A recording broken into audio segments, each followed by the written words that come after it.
Hi, I'm Ross Cavett in the Cobb TV studios with our weekly chat with Chairman Mike Boyce. And Chairman, how are you? Tired? Well, it seems like every time I talk to you now, you've been coming back from Atlanta. There's a Right. lot going on down there. Right. What have you been dealing with recently?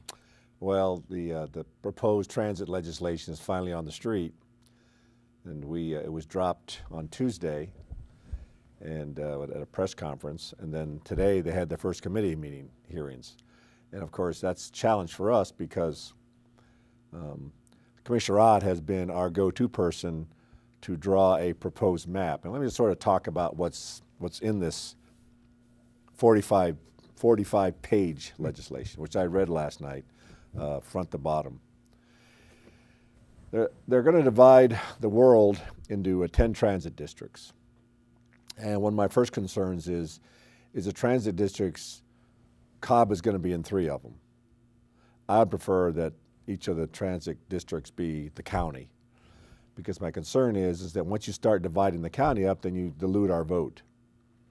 And you wrap us into a district where we have practically no relationship, no common bonding, and quite often no common purpose. So we are a unique county, and I say that with a lot of humility, but we are unique. We've done a lot of things here in this county that, to the surprise of many, has done without a lot of mass transit. We have a transit system.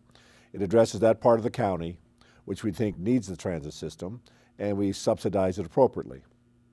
Now, the bill, in fact, does recognize that area of the county where Cobb for the most part operates, and that's, of course, the Cumberland CID and the part of South Cobb, I say below the east-west connector, and south of that. But the map that Commissioner Ott has been trying to negotiate has gone back and forth several times over the last week. It started out with all of South Cobb and the Cumberland CID, and then had a leg up to the Town Center CID, because we have a number of transit services to go up there, plus we have Greta that runs express buses from Akron down south. So my thought was, if we're going to join this regional partnership, which is what Representative Tanner bill represents, then the map should at least reflect what we currently have in our Cobb system. But Commissioner Ott has really had a tough time working to find a map that meets the needs of all the legislatures we have in the delegation. There's been a lot of give and take. So right now, quite honestly, the latest map includes most of South Cobb below the Macklin Road, the Cumberland CID, and nothing above that. So of course that's going to be a concern to me. The second issue is there is a significant part of the legislation that deals with rapid transit. And I want to be very candid here, and this is based on my 60 years of running around the world in large cities and small. Quite honestly, this county has addressed the issue of mass transit twice over the last 6 or 7 years. The first one was in 2012 with the transportation splost, where they tried to get the county to agree on a 1-cent sales tax that would fund some mass transit. The trouble is that what they proposed did not, in the words of Commissioner Cupid, float all boats. And this county is made up of very informed voters, and they're not going to vote for something unless it benefits them. So the T-splost crashed and died. And then right after that, we had a proposal to bring bus rapid transit to the county using traffic management systems up along 41. And that equally died in the same hole where the T-splost is. And that's because unless you can show that it's going to directly benefit you, the taxpayer is not willing to fund something just for the greater good. And that's my concern with the current map, is that there is no way you're going to have any kind of a mass transit system that doesn't involve a subsidy.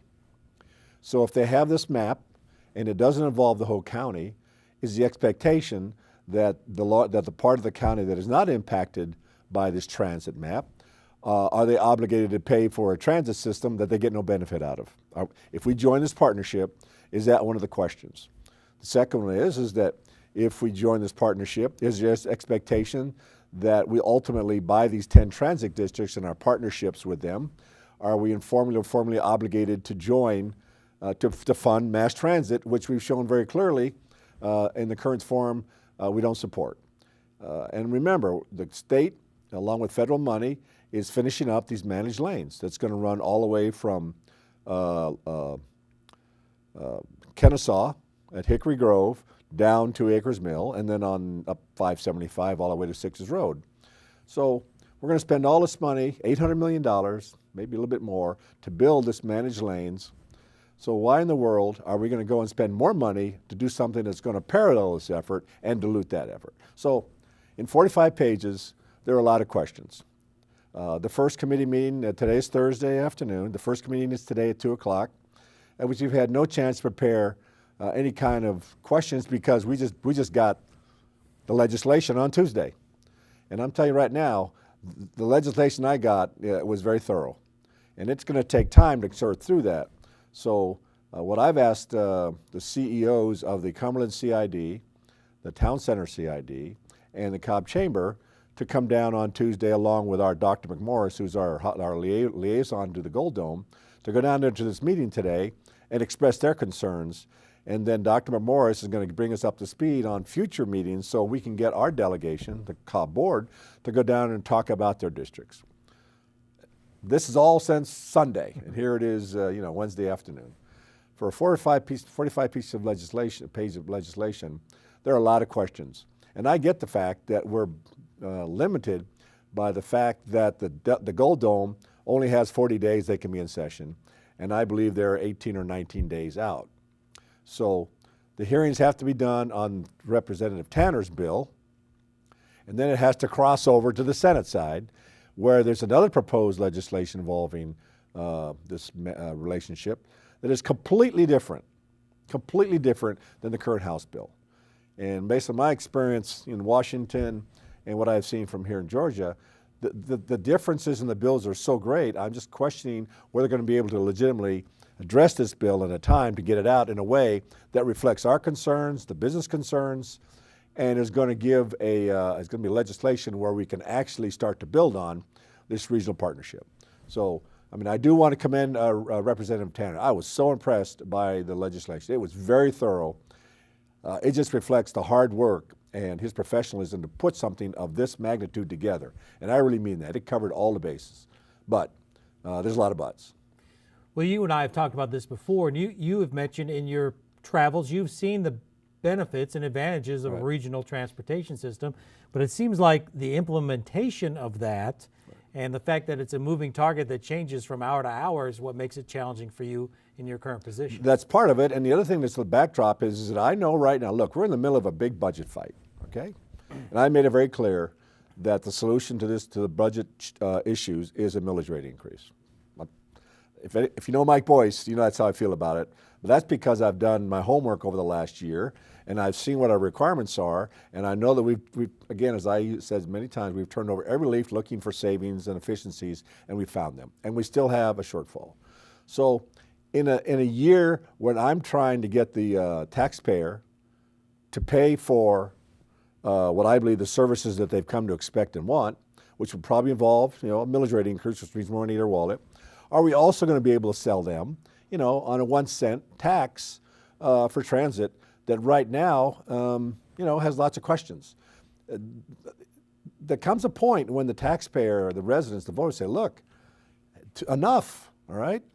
We want to have life, not simple, but somewhat simple, but you can't keep coming back with us asking for more money, all right? So if we bring this bill in right now, what they're going to read is MARTA, all right? And it's not MARTA. MARTA is part of this partnership if we adopt Representative Tanner's bill.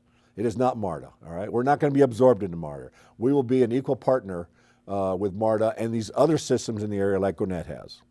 But the bottom line is here, it's going to require some funding, all right? There's going to have to be a special district, a transit district, that's going to have to fund these things. And the question I have is, that district that we carve out, is it supposed to be a self-funding district for the transit system, or is there expectation it's because it's in our county, we're going to have to subsidize it even though not everyone benefits?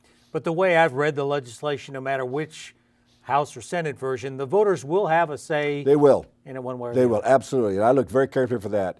There will be no imposition of a tax without a referendum. So that's the good news, which gives us some breathing space. But I'm also concerned that the delegation only has so many days that they can get this bill across.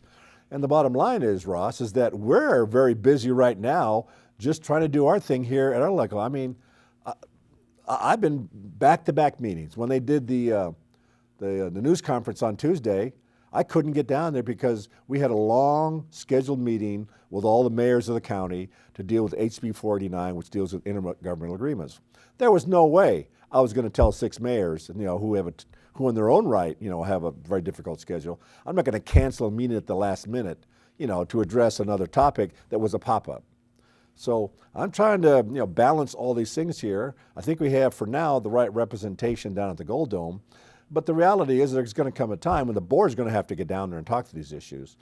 And without a lot of heads-up warning and time to do that, I'm not so sure that our voices are going to be properly heard. That's one of my major concerns.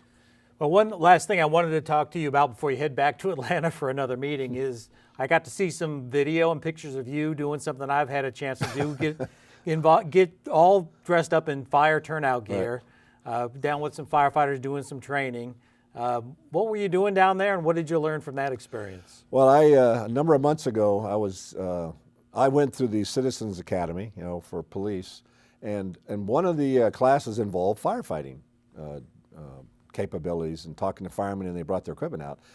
And Chief Randy Kreider, mentioned this firehouse, and I said, well, I'd like to go to that thing. So it's taken me for a year to get down there, but they geared me up, and I mean to tell you, there's probably 20 or 25 pounds of equipment that they put on. The boots themselves probably weigh 5 pounds each, and then of course you have your breathing apparatus and your face mask and your helmet, and you got to wear layered equipment.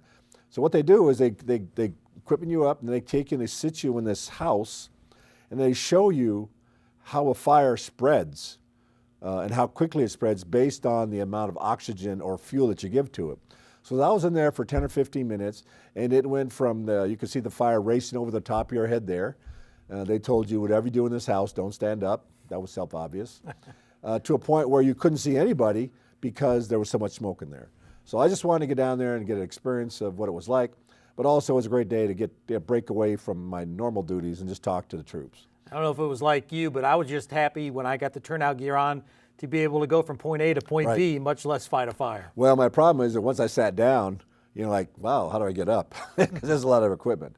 But I try to break my week up like that. As you know, on Monday I went to the Arts Foundation, a luncheon. I'm a donor to that incredible program where these magnificent kids from the high school put on this terrific program, and I got to talk to them for a little while. So it's a lot of hard work right now, but I get my moments when I just get to meet normal people and have a great conversation with them, and just benefit and see and just appreciate the so many talented people we have in this county and all that they give, out of their time and their wallet to continue the arts and other programs here.